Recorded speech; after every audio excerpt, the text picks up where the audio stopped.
There's a homework sheet on the KLP which I would like done before the end of term. It's a two-sided sheet, 4 questions, real A-level questions. If I just give you some hints on this one.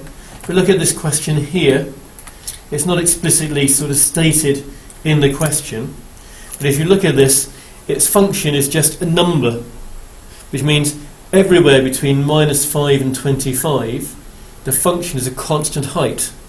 That's going to be a rectangular distribution, a uniform distribution. And what we did at the beginning of today's lesson will come into play.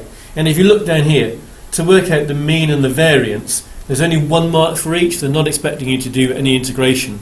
We're using the results we had at the beginning of today's lesson to just state basically the mean and the variance from the red box rules, from the formulas we had. Over the page there is another question where they actually state it is a rectangular distribution.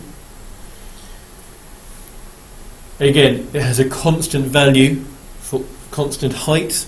The function is constant everywhere. That fits, so you may be able to use that again in that part of the question. The other 2 questions are slightly different from what you've seen, in that there are 3 lines defining the function. There are 2 active parts. It's something between 0 and 1, and it's something else between 1 and 4. Think about that carefully. I'll give some more help on that next lesson. There's 1 question there, and there's another question on the back.